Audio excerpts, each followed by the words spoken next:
শাসক দলের যখন ভালো সময় ছিল তখন যদি আমি থাকতে পারি, হ্যাঁ, শাসক দলের দুঃসময়ে কেন থাকবো না বলতে পারো? আর আমি ওই মেয়েই নই বা এই ধরনের যে আমাকে সোশ্যাল মিডিয়া অনেকে অনেক রকমভাবে নোংরা নোংরা কথা বলছে, এবং তার জন্য আমি একটা লাইভও করেছিলাম কিছুদিন আগে। তো সেখানে আমাকে বলা হয়েছে চটিচাটা হ্যান ত্যান। তো আমি তাদেরকে প্রশ্ন করছি, যারা আমাকে চটিচাটা বলছো, আমি তো একটাই চটিই চেটেছি। আমি তো চটি চেটে অন্য কিছু চাটতে যাইনি অন্য কোনো দলে বা নিজের স্বার্থ চরিতার্থ করবার জন্য। তো আমরা যেখানে ছিলাম সেখানেই আছি। অনেকে আমাদের পোস্ট দেখে বা দেখে বলতো চটি চাটাও, যেটা বললো, তো চটি চাটা শুনতে আমার আপত্তি নেই, কারণ চটি চাটা একটা ঐতিহ্য আছে। রামায়ণে ভরত শ্রী রামচন্দ্রের চটি নিয়েছিলেন, তো আমরা নয় মমতা বন্দ্যোপাধ্যায় চটি নিলাম, তাতে আমার কোনো আপত্তি নেই। ওরা ভাবছে কি, ওরা ভাবছে যে চটি চেটেই নাকি কাজ পাই, আসলে কি তাই? যোগ্যতার বিচারে, যোগ্যতার মাপকাঠিতেই কিন্তু আমরা কাজ পেয়ে থাকি। সুতরাং এই ধরনের এই অবাস্তব কথাবার্তা শুনতে, তো দেখো মানুষ তো আমরা, অ্যাটলিস্ট এই কথাগুলো শুনলে সবারই খারাপ লাগে। মানে একদিনও যার সাথে ছিলে বা সাথে থাকো বা ভবিষ্যতে তার নিন্দা করা উচিত নয়। অ্যাটলিস্ট প্রশ্ন হচ্ছে যে সে কি কিছুই করেননি? আমার একটাই প্রশ্ন, সে কি কিছুই করেননি? হ্যাঁ, ভালো মন্দ মিশিয়েই তো মানুষ, বা সে তো মানুষের ওপর, মানে মানুষের থেকে বেশি ভগবান তো নন যে তার মানুষ মাত্রই ভুল হতে পারে বা হয় বা কিছু। আর জয় শ্রীরাম দেখলেই যে বলা, আমাদের আওয়াজ দিয়ে বলা, আমারও জয় শ্রীরাম বলতেও আপত্তি নেই, কারণ আমি হিন্দু ব্রাহ্মণের ছেলে। শ্রীরামচন্দ্র আমাদের ভগবান, আমি তাকে জয় শ্রীরাম বলতেই পারি। কিন্তু আমি বিজেপির পতাকা বা অন্য সিপিএম এর পতাকা বা কংগ্রেসের, সেটা তো নিচ্ছি না। ধর্ম নিয়ে নোংরা রাজনীতিটা করছি। আর দ্বিতীয় কথা হচ্ছে, যারা বলে আমরা চটি চেটে কাজ পেয়েছি বা কাজ চাই, তারা ইতিহাসটা জানে না, বা একটু হয়তো তাদের জানার ভুল আছে। বা যেটা হচ্ছে, আমার অন্তত 25 বছর ইন্ডাস্ট্রিতে হয়ে গেল। বলেছেন তৃণমূল করেন ভয় পেয়ে, আজকে বিজেপি আছে চুপ করে আছে, কালকে বিজেপি যখন চলে যাবে, কোনো সরকার তো চিরস্থায়ী নয়, যখন বিজেপি চলে যাবে তখন এরাই বলবে আমরা বিজেপি করতাম ভয় পেয়ে। তো এরা না নিন্দা করতে ব্যস্ত, এরা এসেছেই নিজেদের স্বার্থ চরিতার্থ করবার জন্য। স্বার্থে ঘা লেগেছে বলেই এখন এই সমস্ত কথা বলছে, ভয় পেয়ে হয়তো তৃণমূল দলকে সাপোর্ট করেছিলাম বা করেছিলাম। তো ভোটের রেজাল্টের পর, সরকার বদলের পর বহু মানুষ বদলাচ্ছেন, টলিউডের বিশেষ করে, সেটা নিয়ে সাধারণ মানুষের এক ক্ষোভ প্রকাশ করছেন। কারণ ভালো খারাপ দুটো সময়ই মানুষের থাকা উচিত, বন্ধু যদি হয়। তো সেক্ষেত্রে ময়নাদি এবং পাপাদা দুজনকেই বলছে, অর্ণবদা, যে তোমাদেরকে খুব অ্যাক্টিভলি আমরা দেখেছি তৃণমূলের সঙ্গে থাকতে, এবং বিজেপি এলো, তাতে অনেকেই ভোল বদল করছে। তোমাদের কি, ফার্স্টে ডিরেক্ট যাই, তোমাদের কি টেক? দেখো, কে কি ভুল বদলে অন্য দলে চলে গেল, সেটা নিয়ে আমার কোনো মাথা ব্যথা নেই। হ্যাঁ, আমি যেটুকু জানি বা ও যেটুকু জানে, সেটা হচ্ছে শাসক দলের যখন ভালো সময় ছিল, শাসক দলের যখন ভালো সময় ছিল তখন যদি আমি থাকতে পারি, হ্যাঁ, শাসক দলের দুঃসময়ে কেন থাকবো না বলতে পারো? আর আমি ওই মেয়েই নই বা এই ধরনের যে আমাকে সোশ্যাল মিডিয়া অনেকে অনেক রকমভাবে নোংরা নোংরা কথা বলছে, এবং তার জন্য আমি একটা লাইভও করেছিলাম কিছুদিন আগে। তো সেখানে আমাকে বলা হয়েছে চটিচাটা হ্যান ত্যান। তো আমি তাদেরকে প্রশ্ন করছি, যারা আমাকে চটিচাটা বলছো, আমি তো একটাই চটিই চেটেছি। আমি তো চটি চেটে অন্য কিছু চাটতে যাইনি অন্য কোনো দলে বা নিজের স্বার্থ চরিতার্থ করবার জন্য। তো আমি আমার জায়গায়, আমার স্ট্যান্ড পয়েন্ট যেখানে ছিল সেখানেই আছে। আমি এখনও বলি মমতা বন্দ্যোপাধ্যায়কেই আমি সাপোর্ট করি, এবং আমার বড় করে তাই। কিন্তু সেটার সঙ্গে পেশাগতভাবে আমরা যেরকম অভিনেতা অভিনেত্রী, সেই জিনিসটা এই জনসাধারণ, মানে সাধারণ আম জনতা মিলিয়ে দিচ্ছে। ওরা ভাবছে কি, ওরা ভাবছে যে চটি চেটেই নাকি কাজ পাই, আসলে কি তাই? যোগ্যতার বিচারে, যোগ্যতার মাপকাঠিতেই কিন্তু আমরা কাজ পেয়ে থাকি। সুতরাং এই ধরনের এই অবাস্তব কথাবার্তা শুনতে, তো দেখো মানুষ তো আমরা, অ্যাটলিস্ট এই কথাগুলো শুনলে সবারই খারাপ লাগে, সেরকম আমাদেরও খারাপ লাগছে। আমরা একটাই স্ট্যান্ড পয়েন্টে আছি, এখনো আছি, বিগত তুমি যখনই যাই প্রশ্ন করো না কেন তখনও তাই থাকবে এবং সেটাই আমার উত্তর হবে আমাদের। হ্যাঁ, মানে অ্যাকচুয়ালি সরকার পাল্টেছে কিন্তু আমাদের মন পাল্টায়নি, মানে বিশেষ করে আমাদের।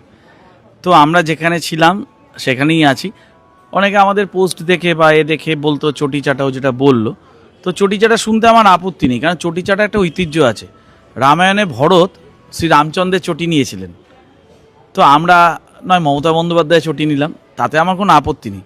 আর জয় শ্রীরাম দেখলেই যে বলা, আমাদের আওয়াজ দিয়ে বলা, আমারও জয় শ্রীরাম বলতেও আপত্তি নেই, কারণ আমি হিন্দু ব্রাহ্মণের ছেলে। শ্রীরামচন্দ্র আমাদের ভগবান, আমি তাকে জয় শ্রীরাম বলতেই পারি। কিন্তু আমি বিজেপির পতাকা বা অন্য সিপিএম এর পতাকা বা কংগ্রেসের, সেটা তো নিচ্ছি না। আর দ্বিতীয় কথা হচ্ছে, যারা বলে আমরা চটি চেটে কাজ পেয়েছি বা কাজ চাই, তারা ইতিহাসটা জানে না বা একটু হয়তো তাদের জানার ভুল আছে।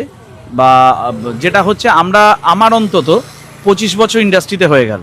2001 থেকে তো যখন আমি কাজ শুরু করেছিলাম তখন বামফ্রন্ট জমানা ছিল, তখন তখন আমার 2008 সালে আমিও এই ইন্ডাস্ট্রিতে এসেছি, তখন আমার ওখানে লিড হয়ে এসেছি। আমার প্রায় 100টার উপর সিরিয়াল করা হয়ে গেছে, আমার 10টা cinema as a hero release হয়ে গেছে।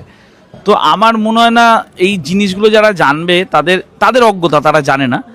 তো তাদের কাউকে উত্তর দেওয়ার প্রয়োজন বোধ আছে। কিন্তু আমার বক্তব্য হচ্ছে, আমি সকালবেলায় বা সারা দিনে যখন আয়নার সামনে দাঁড়াবো, যেন নিজের মুখটা আমি মাথা উঁচু করে দেখতে পারি, যে না, এ রং বদলু নয়, এ দল বদলু নয়, এ সুবিধাবাদী নয়।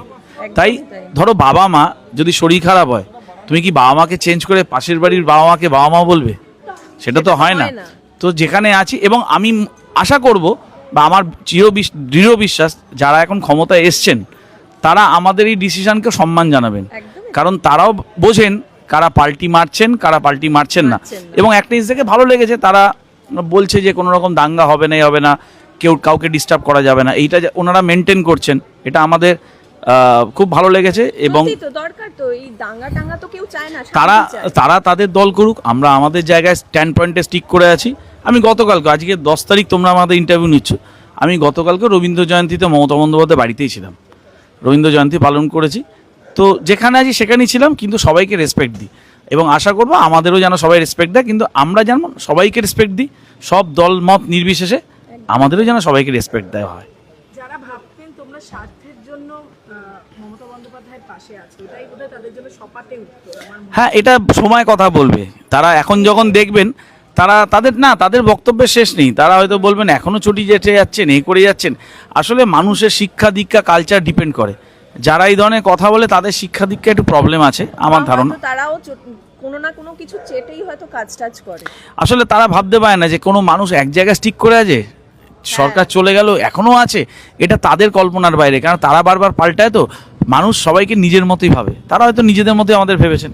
ক্ষমতার ভয় কি লাগে? ভয় না দিয়ে অন্যটা দুজনকেই, অনেকেই যেটা বলেছেন, তৃণমূল করেছেন একটা সময় অবধি ভয় পেয়ে, এবার অনেক যারা তৃণমূল করতেন তাই জন্য আবার বিজেপিতে যাবেন। আমি বলি, যারা বলেছেন তৃণমূল করেন ভয় পেয়ে, আজকে বিজেপি আছে চুপ করে আছে, কালকে বিজেপি যখন চলে যাবে, কোনো সরকার তো চিরস্থায়ী নয়, যখন বিজেপি চলে যাবে তখন এরাই বলবে আমরা বিজেপি করতাম ভয় পেয়ে।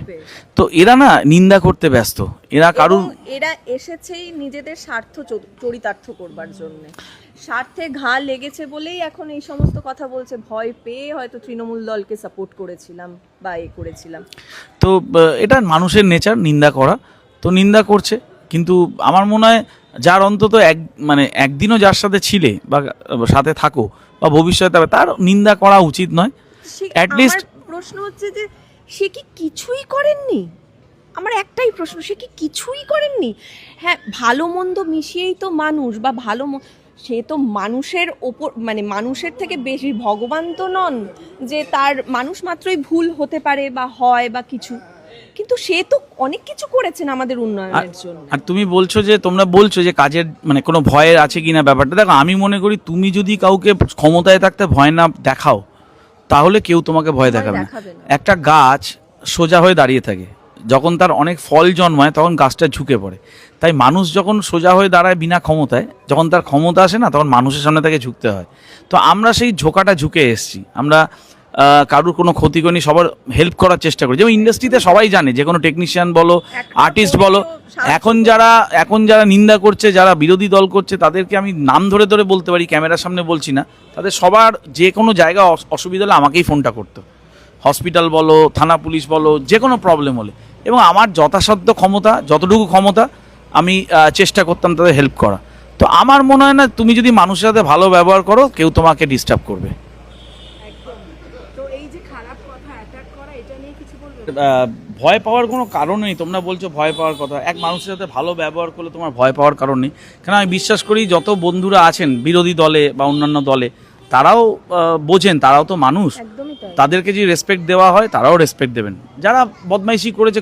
আর দ্বিতীয় কথা হচ্ছে, আমাদের দুজনেরই কারুর ভাইব না যে পার্টির পয়সা টাকা এই পেট চলে, সংসার চলে। আমরা 2000 সালে, আমি তো 2000 সালে আগে থেকে কাজ করছি, যখন বামফ্রন্ট জমানা ছিল, এখনও করছি। বাম জমানায় কাজ করেছি, তৃণমূল জমানায় কাজ করেছি, আশা করছি এই যখন নতুন সরকারের সেই জমানাতেও কাজ করব। তো আমরা খেটে টাকা রোজগার করে সংসার চালাই, তো পার্টির টাকায় তো চলে না বা চালাই না, তো ভয় পাওয়ার কিচ্ছু নেই। হ্যাঁ, মানুষের মুখ, মানুষ যে যা খুশি বলতে পারে, কিন্তু যারা বলছে তাদের মিনিমাম একটা কমেন্ট পাস করা আগে তার কমেন্টস দেখলেই বোঝা যায় তার শিক্ষা দীক্ষার মান কতটা। আচ্ছা, একটা শুধু প্রশ্ন করবো, যেহেতু তোমরা ওতপ্রোতভাবে জড়িত ছিলে এই দলের সঙ্গে, বদলটা কেন ঘটলো? তোমাদের যদি ওপিনিয়ন জানতে চাই, কেন বদলটা কেন? দেখো, বদলটা কেন হলো এটা তো আমি বলতে পারবো না, এটা দলের শীর্ষ নেতৃত্ব বলবে, মানে মমতা বন্দ্যোপাধ্যায়, অভিষেক বন্দ্যোপাধ্যায় বলবেন। কিন্তু ওপিনিয়ন? আমাদের ওপিনিয়ন কিছুই না। দেখো, মানুষ মানে বদল চায়। মানুষ, কোনো দলই তো একসাথে স্থায়ী নয়, সব দলই চেঞ্জ হয়। তো সেই রকমই মানুষ বদল চেয়েছে। মানুষ তৃণমূল 34 বছর মানে চলেছে। 15 বছর টিএমসি জামানা চলেছে। এবার মানুষ নতুন পরিবর্তন বিজেপি সরকারকে চেয়েছে, তো বিজেপি সরকার এসছে, তারা কাজ করবে, তাদের সুযোগ দিয়েছে। একটা সময় মানে নিয়মের, কালের নিয়ম অনুযায়ী তাদেরও চেঞ্জ হতে হবে, তো এটা স্বাভাবিক নিয়ম। আর বাকি ভিতরের যে ব্যাপারটা, এটা আমি বলার ধৃষ্টতা নেই আমার, কারণ এটা দলীয় ব্যাপার, এটা দলের শীর্ষ নেতৃত্বই বলবে।